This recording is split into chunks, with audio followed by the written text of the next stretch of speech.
જવાબદારી સરકારમાં ક્યાં? જવાબદારી તો બધી જ નક્કી થતી જ હોય છે રોજે રોજના જીવનમાં, પ્રાઇવેટ નોકરીઓમાં, કુટુંબમાં, પરિવારમાં, જ્ઞાતિમાં, સંસ્થાઓમાં, બધી જ જવાબદારીઓ નક્કી થતી જ હોય છે કે કોઈ ઘટના બની છે તો એનો જવાબદાર કોણ? દેશના બાળકોએ જ્યારે જવાબદારી નક્કી કરવા માટેની માંગણી મૂકી તો દેશની સરકારવાળી પાર્ટીના નેતાઓએ અને દેશના પત્રકારોએ, ટીવીમાં બેઠેલા બધા પત્રકારોએ બધાએ ભેગા મળીને આપણા જ દેશના બાળકોને એટલી બધા ખરાબ ચિતરવાની કોશિશ કરી કે એની કોઈ હદ નહોતી.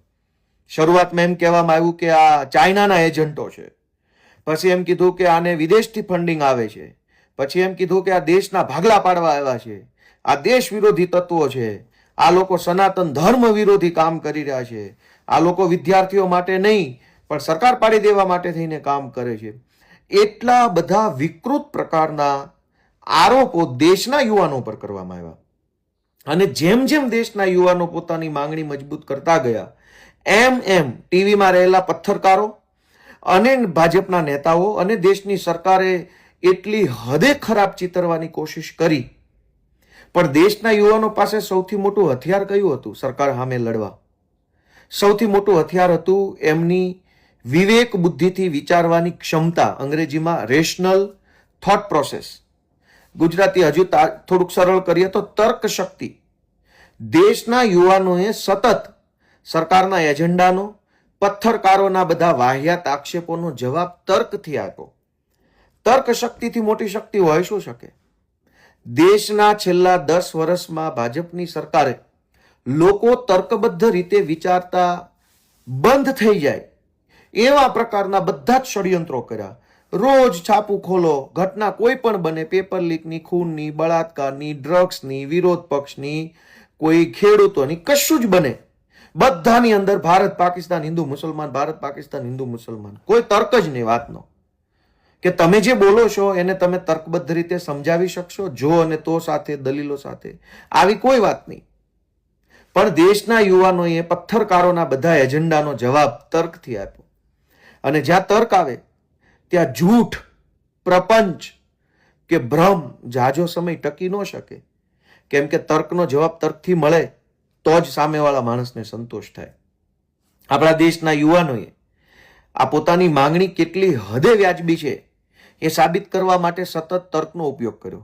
શરૂઆતમાં પત્રકારોએ કહેવાતા કુબુદ્ધિજીવીઓ અલગ અલગ રાજ્યોના એમ કહેતા હતા કે શિક્ષણ મંત્રી રાજીનામું આપી દેશે તો એનાથી થોડો કઈ સમસ્યા સોલ્વ થઈ જશે.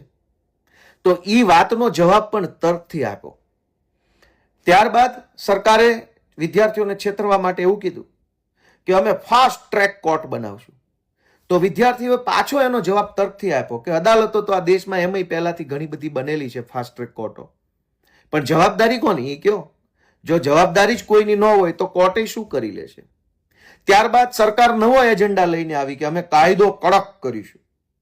વળી વિદ્યાર્થીઓએ જવાબ તર્ક અને વિવેક બુદ્ધિથી આપ્યો કે કાયદા તો જે ઘણા બીજા કાયદા કડક છે, પણ તમારી પોલીસ કે તમારી સંસ્થાના ચેરમેનો કે તમારા શિક્ષણ મંત્રીની કોઈ જવાબદારી જ ન હોય તો કડક કાયદો ને ફાસ્ટ ટ્રેક કોર્ટ બંને ભેગા મળીને શું કરી લેશે?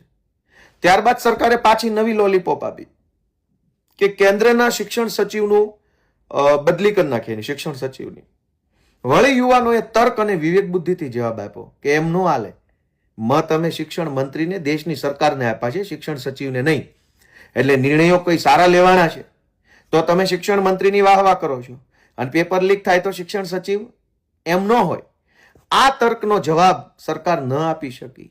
એટલે છેલ્લે આ તર્કબદ્ધ જુવાનિયાઓની સામે લોજિકલી વિચારતા, રેશનલી વિચારતા, વિવેક બુદ્ધિથી કામ કરતા જુવાનિયાઓ સામે હિન્દુ મુસલમાનની દુકાન ખોલનારા બધા જે અંગૂઠા છાપ જે વૃદ્ધ નેતાઓ છે એને ઝૂકવું પડ્યું. બીજો સંદેશ કે જુવાનિયાઓએ પોતાની અને સોશિયલ મીડિયાની શક્તિ ઉપર વિશ્વાસ રાખ્યો. ટીવીના પત્રકારોએ તો આંદોલનને બદનામ કરવામાં કોઈ હદ બાકી નહોતી રાખી. વિદેશથી પૈસા આવે છે. હવે વિદેશથી શું પૈસા આવે? કેવી રીતે પૈસા આવે? સરકાર ભારતમાં ભાજપની છે. ફોરેનમાંથી એક વિમાન આવે, એક હેલિકોપ્ટર આવે, એક માણસ આવે તો દેશના એરપોર્ટ ઉપર થઈને આવે. કોઈ પણ પ્રકારના પૈસા આવે તો કઈ રોકડા રૂપિયાના થેલા વિદેશમાંથી નથી આવવાના. બેન્કિંગ ટ્રાન્ઝેક્શનથી આવતા હોય કે કોઈ પણ રીતે આવતા હોય. સરકાર જાણી શકે છે કોને ક્યાંથી આવે છે. ટીવીના પત્રકારોએ આપણા જ દેશના બાળકો ઉપર આરોપ લગાવવામાં, એને ગુસ્સે કરવામાં, એને અપમાનિત કરવામાં, એને ખોટા ચિતરવામાં કોઈ લિમિટ બાકી નથી રાખી. કોઈ લિમિટ એવું કોઈ એવી બાકી નથી રાખ્યું કે જેનાથી છોકરાઓને અપમાનિત ન કર્યા હોય. પણ અંતે છોકરાઓની પોતાની શક્તિનો વિજય થયો. છોકરાઓએ ટીવી ઉપર બિલકુલ આધાર ન રાખ્યો. ગુજરાતમાં પણ આ શીખવા જેવું છે કે આપણી વાત તર્કબદ્ધ હોવી જોઈએ. હિન્દુ, મુસલમાન, ભારત, પાકિસ્તાન, પટેલ, કણબી, કોળી, દલિત, ભરવાડ એમ નહીં. તર્ક હોવો જોઈએ વાતમાં કે સત્ય શું છે ને અસત્ય શું છે. જ્યાં તર્ક હશે ત્યાં આજે નહીં તો કાલે સત્યની જીત થશે. પણ જ્યાં ખાલી માત્ર હંબક વાતો હશે ત્યાં સત્યની જીત નહીં થાય. ટીવી મીડિયાએ આખા આંદોલનને બિલકુલ સપોર્ટ ન આપ્યો, છતાંય આંદોલન જબરજસ્ત સફળ થયું. આંદોલનો તો ભૂતકાળમાં સફળ થયા, પણ ભાજપના રાજમાં આંદોલન આખું અવડું મોટું થાય અને સરકારે ઝૂકવું પડે, વડાપ્રધાને રાત્રે 12 વાગે વિડીયો બનાવવો પડે, એવું ભાજપની સરકારના આ નરેન્દ્ર મોદીના ઇતિહાસમાં પહેલી વખત થયું છે. અને એમાં ટીવીનું કોઈ યોગદાન નથી. એટલે હવે દરેક વ્યક્તિએ નોંધ લેવી જોઈએ કે આપણી લડાઈ આપણે જાતે લડવાની છે. ટીવી હંમેશા સરકારની તરફેણમાં છે. પત્રકારો હંમેશા સરકારની ભાષા બોલશે કે આ લોકો દેશ વિરોધી છે, આમ છે, તેમ છે. સૌથી મોટી તાકાત છે સોશિયલ મીડિયા. અને એટલે આ સોશિયલ મીડિયાએ દેશને જાગૃત કર્યો, દેશને વિચારતો કર્યો. અલગ અલગ મુદ્દાના અલગ અલગ પહેલુઓ, 360 ડાયમેન્શનલ વ્યૂ જેને આપણે કહેવાય, કે એક જ ઘટનાને અલગ અલગ દ્રષ્ટિકોણથી જોતા શીખવાડ્યું સોશિયલ મીડિયાએ. નહીતર તો શું થાય કે ગોપાલભાઈનો હાથ આમ ઊંચો છે એટલે ટીવીના પત્રકારો બધા ગોપાલભાઈએ મારવા હાથ ઊંચો કર્યો. પણ એ એક બાજુના કેમેરામાંથી એવું જોવો તો એવું લાગે કે મારવા હાથ ઊંચો કર્યો. એક પાછળના કેમેરાથી જોવો તો એવું લાગતું ખંજવાળવા હાથ ઊભો કર્યો. જમણી સાઈડના કેમેરાથી જોવો તો એવું લાગતું હોય કે એ તો પોતાનો બચાવ કરવા માટે હાથ ઊંચો કર્યો છે. ડાબી સાઈડના કેમેરામાંથી જોવો તો ખરેખર ખબર પડે કે હાથ શું કામ ઊંચો કર્યો, કોઈને ઈશારો કરવા ઊંચો કર્યો છે. તો એક જ વ્યક્તિએ હાથ ઊંચો કર્યો, એને ચારેય અલગ અલગ દિશાના કેમેરાથી જોવો તો ખબર પડે કે આમાં સાચો કોણ ને ખોટો કોણ. અત્યાર સુધી ભાજપ ક્રોપ કરેલા વિડીયો, ક્રોપ કરેલા ઓડિયો, ક્રોપ કરેલી નાની નાની ક્લિપો બતાવી લોકોને ઉશ્કેરતા હતા.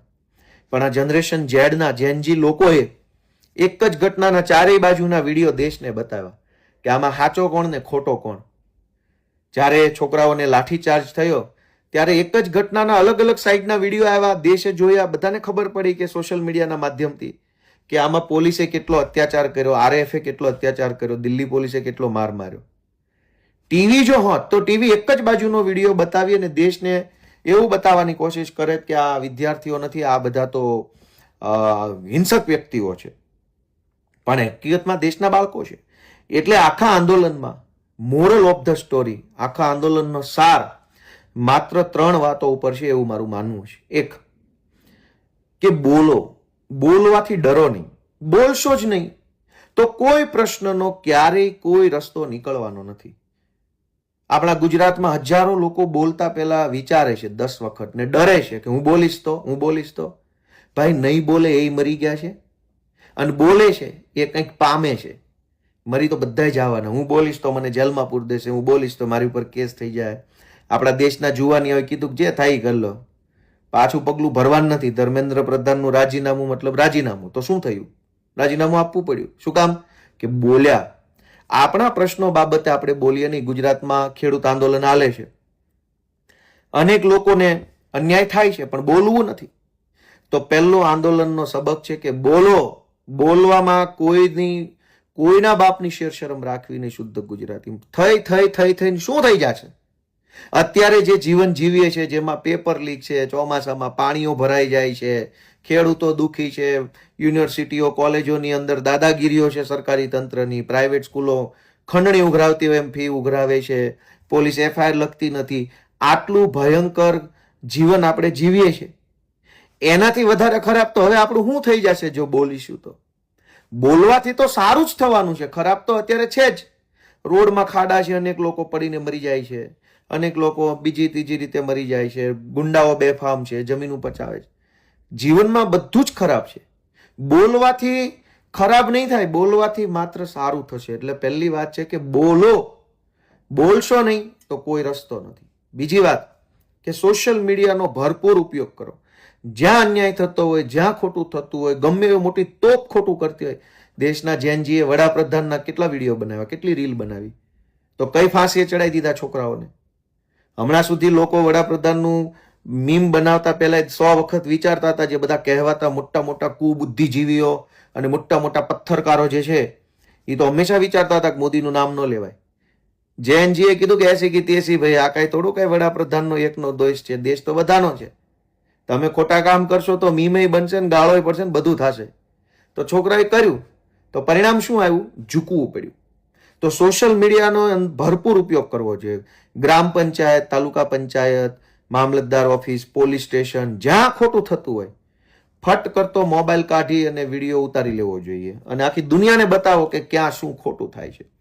લોકોની નજરમાં આવશે તો તરત એનું પરિણામ આવશે. અને પથ્થરકારો તો ક્યારેય આપણી વેદના બતાવવાના નથી. પથ્થરકારો તો એજન્ડા જ ચલાવવાના છે. ગઈકાલે ગુજરાતના બધા જ પથ્થરકારોએ ટીવીમાં બેસીને ભાજપનો એજન્ડા ચલાવ્યો.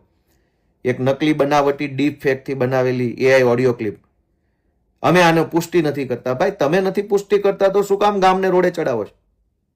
કાલે સવારે અમે તમારો એઆઈ થી વિડીયો બનાવી દઈએ અભદ્ર, તો ચલાવશો પુષ્ટિ કર્યા વગર એમના કે અમે પુષ્ટિ નથી કરતા પણ અમારા એક પથ્થરકાર છે એ આવી રીતે ભાજપ પાસેથી પૈસા લેતા પકડાઈ ગયા. એટલે આવા આપણે બોલો, સોશિયલ મીડિયાનો ઉપયોગ કરો અને વધુ ને વધુ તર્કબદ્ધ બોલવાની, તર્કબદ્ધ વિચારવાની કોશિશ કરો. જ્યાં તર્ક હશે ત્યાં અન્યાય નહીં હોય. જ્યાં તર્ક હશે ત્યાં તાનાશાહી નહીં થઈ શકે. જ્યાં તર્ક હશે ત્યાં અસત્ય નહીં ચાલે. તર્કનો દુનિયામાં કોઈ તોડ નથી. તર્કબદ્ધ રીતે વિચારો, તર્કબદ્ધ બોલો, હિંમતથી બોલો અને સોશિયલ મીડિયાનો ભરપૂર ઉપયોગ કરી અને જ્યાં કંઈ ખોટું થાય છે ખુલ્લું પાડો. એવી શુભેચ્છા સાથે આપ સૌનો ખૂબ ખૂબ આભાર.